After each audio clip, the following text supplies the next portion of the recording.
Okay guys, welcome back. So this is the third video on the concepts of videos on gravity. So in the last video I talked to you about a simple relationship, which is this one, right? A simple relationship between the gravitational acceleration and the distance between two objects when they have the force of gravity, right? So that's the relationship. In the last video I talked about the relationship between the value of g and r. So g is the gravitational acceleration and r is the distance between two objects. So in this video I'll be talking about another concept as to how the value of g changes when the density of the planet is changed, right? So the density of a planet is actually a constant, but if you select another object, right, if you select an object whose density can be changed either by changing its mass or by changing its volume, you can change its density, right? So density is actually equal to the mass per unit volume, so you can either change the mass or the volume to change density, and then you can get a different value of g. So let's find out the relationship between g and the density. Alright, so you know from the last video, if you have some object like this, say the earth, mass m, and an object like this mass is simple m, and the distance between these two objects is r. This is r, right? So this is r. So you know that if the mass of this object is simple m, right? Mass of this object is simple m. You know that the density of this object, if I take it as rho, and the volume of this object as v, you can say rho equals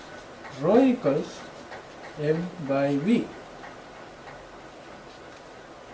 right?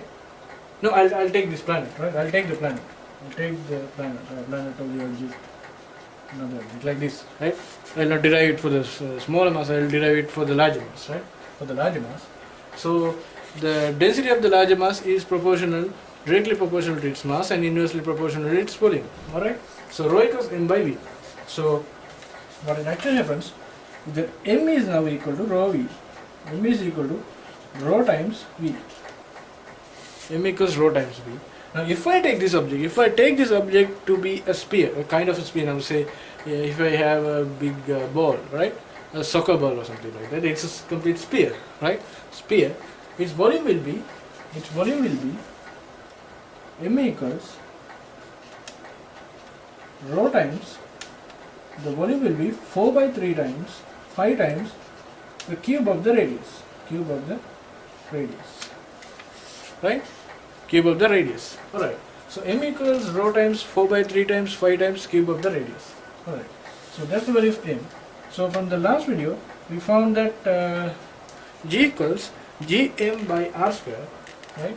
So g equals gm by r square. Now I am actually deriving it for the larger mass. I am deriving it for the larger mass. I am not deriving it for the smaller mass. So g equals gm by r square. So I can substitute the value of m I found here to the position here, and I can derive a relationship.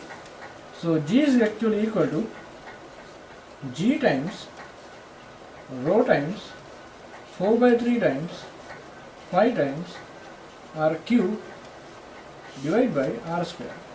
So I will simplify this, so that will be equal to 4 by 3 g rho 5 r cube divided by r square.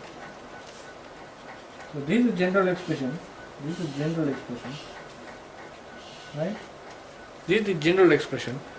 G equals 4 by 3 times g times rho times 5 times r cube by r square. Now 4 by 3 is a constant, g is a constant, and if you keep the density of this object to be constant, now I'll take the density to be constant at the first instance, and I'll then take the density to be changing. If I take the density to be constant, rho will be a constant, phi is already a constant, so g will be proportional to r cube by r square. So r cube is actually this one. If I take this object, if I complete this object like this, r is the value of this one. So r is the radius of this object, which is capital R, and symbol r is the distance between these two objects. So the gravitational acceleration of this object, if you keep the mass constant, is actually proportional to the cube of the radius of this object cube of the radius of this object and to the inverse proportional, or the ratio of the cube of the radius of this object to the square of the radius between these two objects. Now what happens if I keep this object on this object? If I keep this object on this object like this,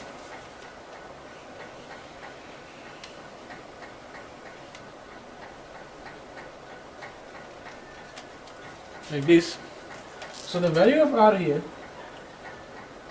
this is r, so that will be actually equal to the value of simple r. That will be equal to the value of simple r. So what it actually happens is that now this r is also capital R. So G is now proportional to r cube divided by, now simple R is now capital R square. So what it actually happens is that G is now proportional to R. So the value of G is directly proportional to R. The value of G directly proportional to R means when the radius of this object, when the radius of the larger mass increases, the value of G also increases. So that's another important relationship. So if you are substituting it here for this equation, what it actually happens is that G is equal to 4 by 3 times G times rho times 5 R cube, now divided by not simple R square, capital R square. Capital R square. Now R squared here, 1 R squared will cancel, so R will remain. So G is equal to 4 by 3 5 G R rho. Now you can get the same relationship if you keep the density constant. You can get the same relationship that G is proportional to R here also. So what it actually happens is that G is equal to 4 by 3 times 5 R rho. Now if you keep R constant, G will be directly proportional to rho. Right? If you keep R constant, now in the first instance I kept rho constant, which is the density of the planet, to be constant, and in the second instance I am keeping the radius of this planet to be constant, so G is proportional to rho. So what you can get here is that G is proportional to rho, and G from the last video, from the last example. So if you have not watched that video, I invite you to watch that video and come back here.